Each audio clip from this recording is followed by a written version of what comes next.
Hey everybody, as we start lesson 2, what we want to do is take a look at a couple of big progressive era presidents. We want to take a look at Teddy Roosevelt and Taft, William Howard Taft. And we want to take a look at some of the things they did here in America at home to help Americans get a better feel for what the progressives could do to fix government and then use government to help fix society. So let's start off with Teddy Roosevelt, who's president from 1900 up through 1904, and then again up until, well, we'll talk about that when we get there. So anyway, Teddy Roosevelt has a particular point of view. He says that large businesses like Standard Oil or Carnegie Steel or U.S. Steel or any of those big businesses that we talked about, that those big businesses are part of the reason that America had such success during the Gilded Age. And that you can't doubt that. You might not like all the things those businesses did, but he's right. They played a really important role in the Gilded Age. But we also know that some of those trusts, right, some of those big businesses could really hurt the public interest. They could hurt the average person. Remember monopolies? Like they could charge whatever they wanted, and that could really be dangerous to us as the average citizen. So Teddy Roosevelt comes up with some ideas, and what he says is, you know, it doesn't matter if we're talking about government or if we're talking about business or if we're talking about workers, whoever it is that we're talking about. He says we should have something called the square deal. Everybody should get a chance at equal opportunity to be successful. Just like a square has 4 equal sides, everyone should have an equal opportunity to be successful, whether that's the worker or the business owner. So what Teddy does to kind of create this idea is come up with a system of cooperation and regulation with businesses. It's pretty simple. If Teddy Roosevelt sees a business getting too powerful, one side of the square is getting too big, and it's hurting workers, the other side of the square is too small, or it's hurting society, another side is too small, then what Teddy does is he goes to that business and he says, hey guys, listen, you're getting too big, you're getting too powerful.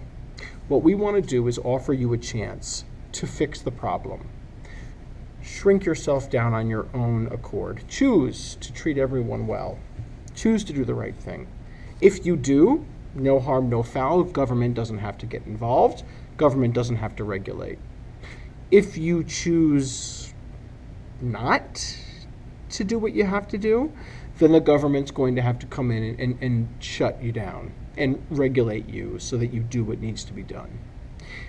There are a couple of really good examples of this that I think we can talk about. One would be coal miners and coal mines. In 1902, most of America's cities used coal to keep people warm in the wintertime in their homes, in their tenements. So coal was very important. But a strike happened in the summer months, and it dragged on into the fall, and then on almost into the winter. And people were starting to freak out because what if winter comes and there's no coal for people to heat their homes? So Teddy stood back and he looked at the argument between the coal mines and the coal miners. And he saw that there was maybe some room for people to cross over. For example, the coal miners wanted an 8-hour workday. The coal mines wanted a 12-hour workday. Well, maybe they could settle on something in the middle like 10. Coal miners wanted this much money. Coal mines wanted to give this much money. Well, maybe they could settle in the middle. So Teddy Roosevelt, he goes to the coal mine owners and he goes to the coal mine union for the workers and he says, listen guys, I want you to accept something called arbitration.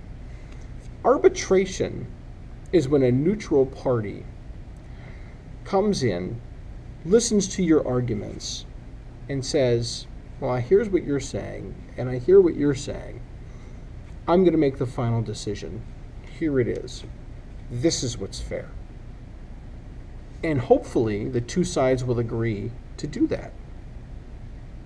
Ultimately, they do that in 1902. They listen to Teddy. They come to an agreement.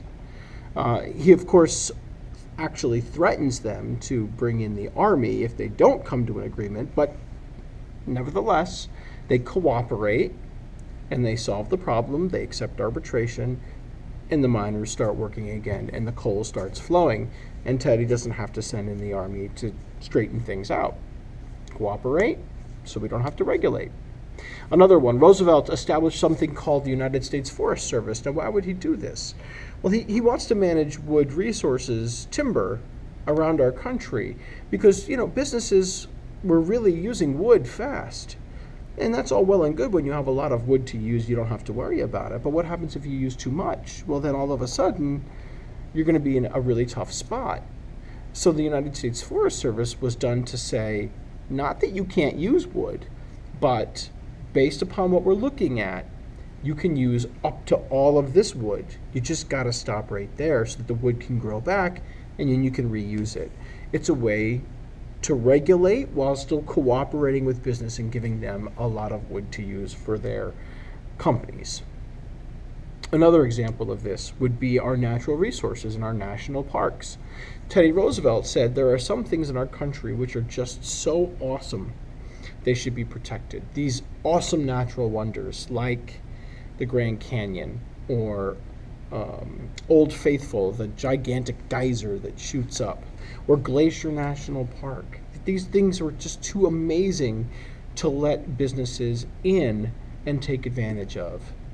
So Roosevelt says, you have access to all of this other land. We're going to set aside this land and protect it for the public to use. Cooperate, you get all this land, but regulate. We're going to keep this land for the public. A square deal. And it's worked out so well, the National Park Service continues to grow even after Teddy Roosevelt leaves office. If you were going to take a look at all of this, I think you could summarize it all by saying that Teddy Roosevelt, through his system of cooperation and regulation, he's able to dramatically grow the power of the president. The executive branch, power of the president, dramatically increases in power. Two other examples of ways in which the progressives underneath Teddy Roosevelt are able to make change. One of them comes from a book by a guy named Upton St. Clair. He writes a book called The Jungle. And what it does is it takes a look at the meat slaughtering industry and the lives of immigrants in that industry. And by using his writing to focus on these social problems like immigrants and food and these kinds of things, Sinclair really hopes that he can expose the problems that happen in these meat industries and in the way they treat immigrants, and then inspire efforts of change. He's a muckraker.